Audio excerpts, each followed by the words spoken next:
안녕하십니까. 신의 한수의 신의식입니다. 최근 조선일보에 대한 실망이 국민적으로 높아지고 있는데요. 윤창중 칼럼 세상에서도 조선일보에 대한 비판을 얘기했습니다. 오늘은 그 구체적인 사례를 가지고 하나하나 이야기해 볼 텐데요. 조선일보 정말 개혁돼야 될 대상이 아닌가 싶습니다. 안녕하십니까. 안녕하십니까. 야, 조선일보 말이죠. 네네. 그날 우리 북콘서트 네. 보도도 안 했어요. 그렇습니다. 예. 중앙일보는 뭐 대대적으로 보도했대요. 네네. 야. 저는 이렇게 보는 거죠. 제가 언론 혁파 운동의 당위성을 주장하는 과정에서 예. 제 사건을 자주 거론하니까 그 윤창중 개인의 한풀이 아니냐라는 시각을 맞아요. 가질지도 모르겠죠. 일부에서 그런 얘기가 있을 수 있습니다. 네. 그러나 제가 말씀드릴 건 뭐냐면 네. 그 윤창중 생매장 드라마야말로 그 대한민국 언론이란 이름으로 자행한 가장 악랄하고 비열했던 흑역사가 아니냐. 아, 그럴 수 있죠, 진짜. 그렇기 때문에 그것을 겪은 제가 그래, 이것은 나로 하여금 언론 혁파 운동에 나서라고 하는 신의 계시인지도 모르겠다. 이런 어떤 사명감을 가져보자라는 뜻에서 그것을 제가 직접 겪은 그 경험담을 바탕으로 언론 개혁의 정당성을 이제 국민 여러분에게 호소하는 것인데 말이죠. 예. 말씀하신 대로 그날 제 북콘서트 현장에서 네. 저를 가장 악랄하게 비난한 매체가 조선일보였다라고 말할 때 네. 그 장래의 반응이 최고조에 올라탔습니까? 아, 그러니까요. 네? 맞아요. 네. 조선일보 또 TV조선 그렇죠. 이거 비판할 때 사람들이 막 뜨겁게 반응했습니다. 네. 야. 저를 가장 악랄하게 비난해서 성추행범, 성폭행범으로 매장시킨 언론사가 조선일보와 TV조선이라고 했을 때 예. 정말 그 장래 반응이 폭발적이었다. 네. 이 의미는 무엇이냐를 조선일보 관계자들은 느껴야 되는 거예요. 네? 왜 그러는가? 왜 지금 조선일보가 국민적 원성의 대상에 올랐는가? 네? 그건 뭐냐면은 조선일보가 그렇게 한 인간을 상대로 엄청난 생매장을 가했다면은 네. 그 유진철 그 미주 한인 총연합회 회장 네. 그 회장이 윤창중이가 호텔바에서 성추행을 했거나 뭐 이런 일은 전혀 없었다. 그렇죠. 내 눈으로 봤다. 네. 그리고 다음날 그 호텔방에서도 어떤 여성이 그 노크하다가 문이 꽝 닫히니까 멈칫하면서 그 당황한 표정으로 뒤로 물러서더라. 그걸 내 눈으로 봤다. 네. 아무것도 없었다.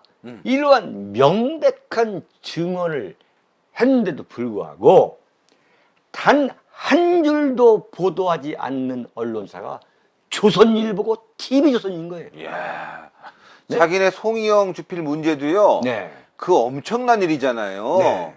대표님이 미국 가서 했던 아무것도 아닌 걸 가지고 그 난리를 치던 언론사가 네. 전세 비행기 타고 가서 호화롭게 여행하고 네. 자기 부인은 가서 배 명명식 가갖고 말이야 도끼질하고 그렇죠.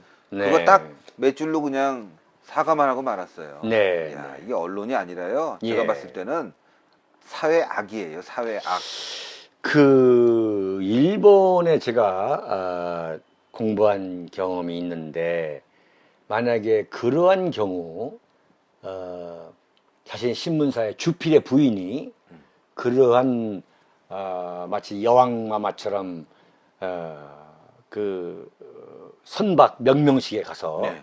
도끼로 그 밧줄을 끊는 그런 장면을 연출했다면은 내가 볼 때 그 신문사의 최고 직위에 있는 회장이나 사장은 당장 사퇴를 하고 네. 국민한테 그 사과하는 기자회견을 가졌을 거예요. 그렇죠. 그런데 그렇게 넘어가는 것을 보면서 조선일보의 그 도덕 불감증 음흠.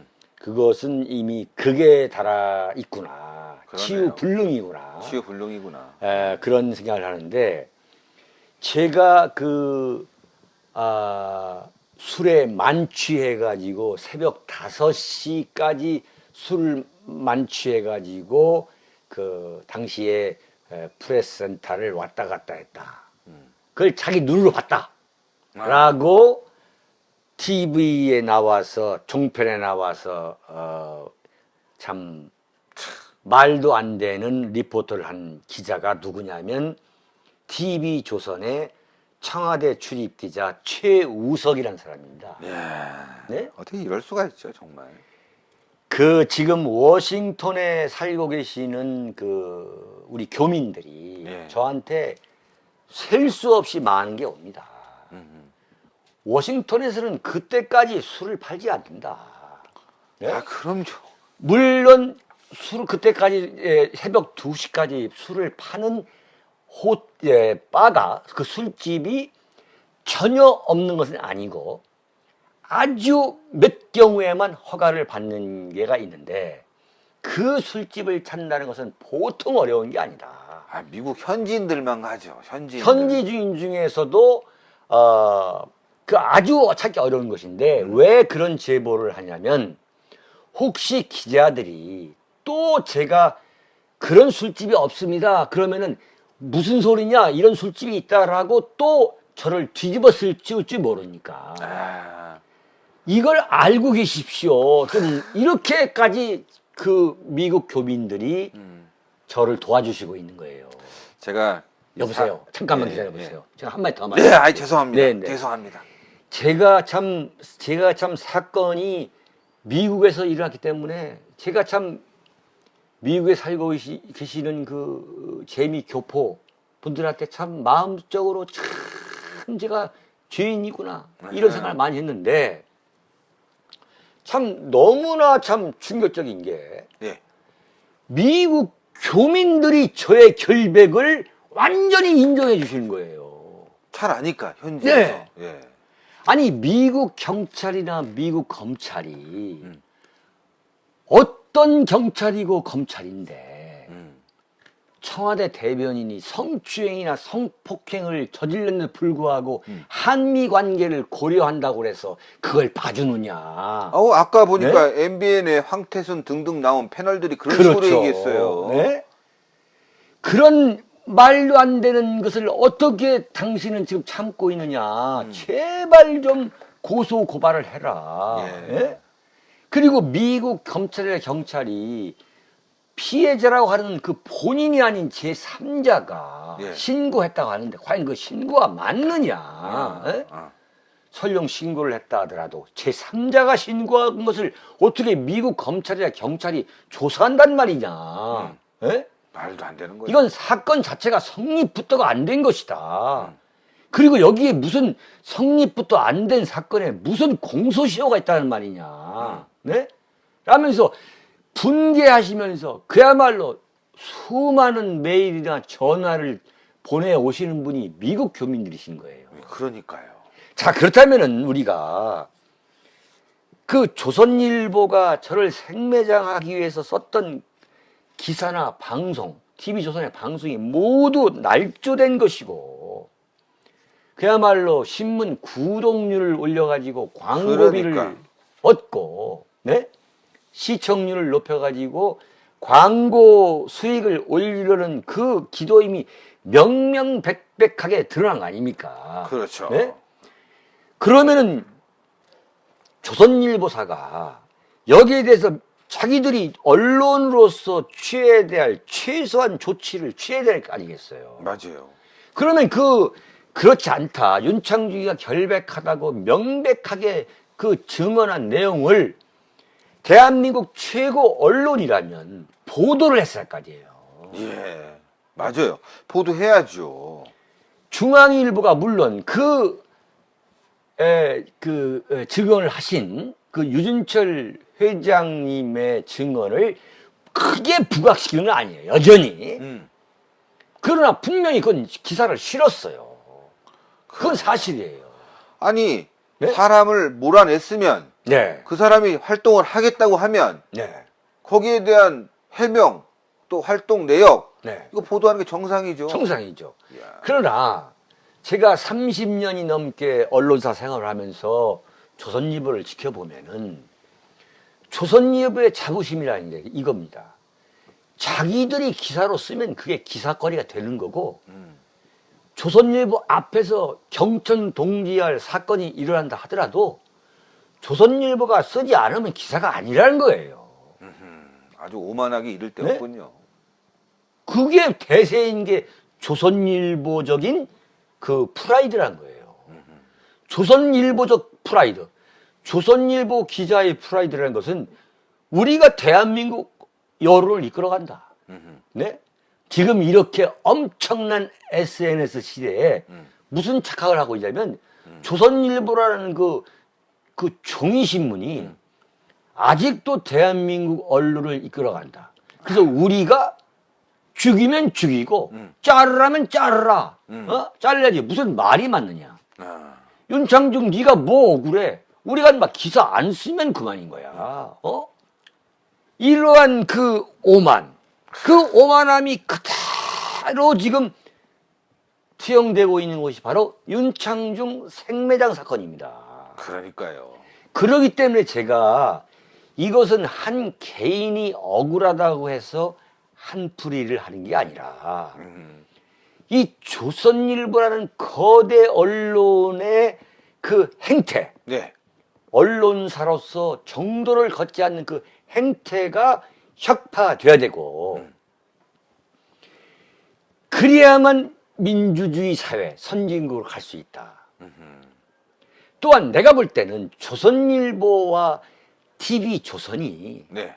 과연 보수 언론 매체냐 이거예요. 아, 네?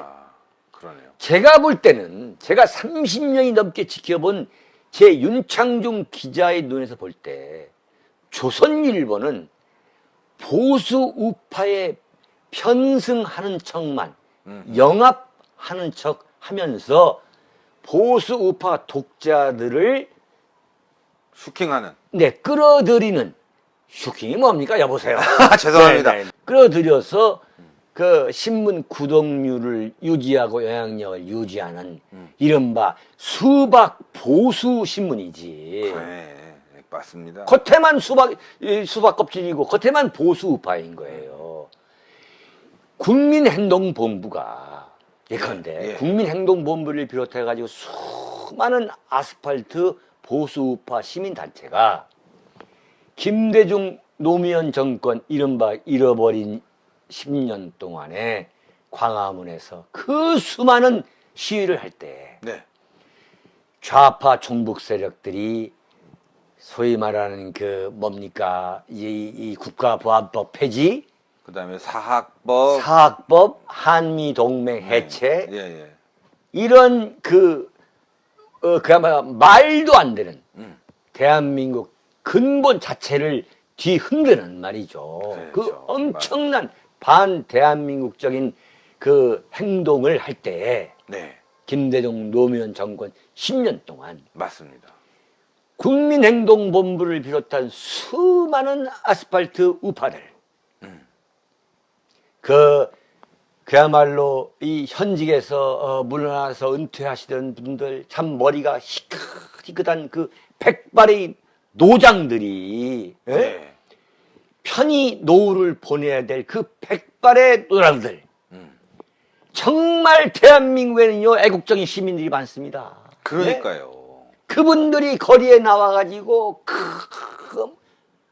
전부 다 그 참 현직에 있을 때에 대한민국의 산업화를 위해서 대한민국의 건국과 대한민국의 산업화, 대한민국의 민주화를 위해서 그 수십 년 동안 젊음과 청춘을 다 바쳤던 그분들이 정작 일자리에서 물러나서 편히 쉬어야 될 그분들이 나와가지고 그렇게 목소리를 높이면서 대한민국 수호를 외치고 한미 동맹, 예? 한미 상호 방위 조약 그것을 유지한다라고 피를 토하고 할 때 조선일보에서 과연 몇 줄이나 실었냐 이거예요. 아유, 네? 제가 거기 대변인이었어요. 대변인이었죠 그때. 아, 보도자료 보내고 또 거기 광고 밑에 실어주고 돈도 보낸 거 아니겠어요? 그렇죠. 서명 광고. 네, 그런데 잘하면 와서 사진 한 장 찍어갔어요. 그렇죠. 그러니까 에너지는 다 갖다 쓰고 네, 정말 필요로 할 때는 마치 저기 어디 산골에 있는 그 어린 소녀 가장 돕듯이. 네, 네. 야, 그런 거 있잖아요. 부자가 말이야 산골 지나가다 소녀 가장 보면서 아유 안타깝네 너 참 저 1,000원짜리 안 주면서 네, 네. 저 열심히 살아봐 세상은 어려운 거야 이런 거 있잖아요. 아 얼마나 비참했는지 몰라요. 그렇기 때문에 제 북건수당에서 제가 조선일보 혁파 운동을 벌이겠다고 했을 때 예. 그 엄청난 우레와 같은 그야말로 우레와 같은 박수와 환호가 터져 나온 사실을 조선일보가 알아야지. 그럼요. 네? 왜 그런 호응이 나오는가를 조선일보가 알아야지. 그래? 윤창중? 너 우리가 깔아뭉개면 너 지금에도 죽일 수 있어. 이렇게 나올 겁니다. 그러니까요. 오만방자. 여보세요. 조선일보한테 제가 분명히 말합니다. 저 윤창중 또 죽이라고 하세요. 저는 밑바닥까지 떨어질 대로 떨어진 사람입니다. 네? 저는 지금 그러한 공갈 협박, 심지어 죽음에 이르기까지 사실 제가 초월한 사람입니다. 예, 그럼요. 네. 일반인 같으면은요, 그거 견딜 수가 없습니다. 네. 그런데 너무너무 억울하다 보니까 네. 또 진실을 밝혀야 되겠으니까 네. 이렇게 다시 세상 밖으로 나왔는데, 야, 조선일보 단 한 줄도 쓰지 않는 거 보면요, 이 사람들은요, 양심에 털이 났는데 그 털이 쇠털. 사람의 피부를 뚫을 정도로 네. 딱딱한 털도 있잖아요. 네. 이런 털이 양심에 박혀 있는 거예요. 저는 그래서 이렇게 봐요. 내년 대선이 이제 12월 달인데, 네. 그러면 지금 1년 3개월밖에 남지 않았는데, 네. 이 조선일보에 대한 그 국민의 소위 말하는 애국적인 시민들, 더 구체적으로 말하면 이 보수 우파 시민들이 이 조선일보에 대해서 정확히 봐야 된다. 네? 지난번 그 대통령 선거에서도 네.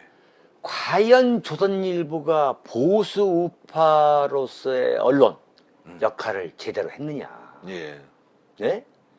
과연 보수 우파가 바라는 그 심정, 어떻게 대한민국을 이끌어 가야 되느냐 하는 그 보수 우파의 그 철학과 신념을 과연 조선일보나 TV조선이 제대로 반영했느냐 이거예요. 아니죠. 네? 박근혜 대통령의 개인기로 지금 대통령이 된 거예요. 조선일보가 한 일이 뭐 있어요? 조선일보와 TV조선이 잘해서 박근혜 대통령이 당선됐느냐 이거예요. 그러니까요. 네? 놀았죠. 이것을 국민 여러분들이 아셔야 되는 거예요. 보수우파 시민들이 아셔야 되는 거예요. 맞습니다. 더 이상 수박 보수인 조선일보, 수박 보수 언론사에 대해서 어떤 환상을 가질 필요가 없는 거예요. 저는 그래서 이번 대통령 선거가 정말 대한민국의 장래를 위해서 매우 중요한 선거인데, 내년 12월 대통령 선거에서 보수 우파가 승리하기 위한 첫 번째 예. 필수 조건이 뭐냐? 네. 그것은 조선일보와 TV조선이 보수 우파 언론 매체로 바로 설 수 있도록, 네. 바로 서도록 국민 여러분이 매서운 채찍을 가야 된다. 예, 그러네요. 그래서 바꿔 말하면 내년 12월 대통령 선거에 승리하기 위해서는 조선일보 혁파 운동을 지금부터 벌여서 매우 짧은 기간에 조선일보를 개혁해야 한다. 네? 이것을 개혁하지 않고 막연하게 조선일보나 TV조선에 기대를 가졌다가 소위 말하는 좌파 후보를 의식해가지고 아, 또 거기 알랑방 웃길 수 있죠. 네, 여보세요. 그 표현 좀 잘하세요. 아, 예. 오늘 제가 왜 이렇게 표현들이 과격해졌죠? 네, 네. 아, 이게 네, 네. 너무 행사가 잘 되다 보니까 사람이 좀, 오만해진 것 같아, 저도요. 점수를. 네. 예. 그래서 정말 조선일보가 대표적이라고 할 수 있는 조선일보가 네. 분명하게 보수 우파 매체 역할을 하지 않는다면 예. 대한민국 국민들이 결단을 해야 됩니다. 예. 저는 오늘 이것을 분명히 강조하고 싶어요. 내년 대선에서 승리하기 위한 첫 번째 필수 조건은 조선일보 혁파 운동을 그야말로 들판에 들불처럼 일으켜야 된다. 그래서 우리가 명실상부한 그 보수 우파 언론을 네. 만들어 가지고 그 보수 우파 언론을 통해서 보수 우파 시민의 여론이 반영될 수 있도록 해야 한다. 이것을 제가 오늘 강조하고 싶습니다. 조선일보가 바로 서야 내년 대선에도 보수가 힘을 받을 수 있을 것 같습니다. 그런데요, 만약에 조선일보가 바로 서지 못한다면 우리 국민들이 지금부터라도 힘을 모아야 되지 않겠습니까? 윤창중 칼럼 세상에 많은 분들이 참여하셔야 되고요. 저희 신의 한 수도요, 많이 봐주십시오. 조선일보가 하지 못하는 일, 윤창중 칼럼 세상의 윤칼세와 신의 한 수가 하겠습니다. 오늘 신의 한 수 여기까지 하겠습니다. 대단히 감사합니다. 감사합니다.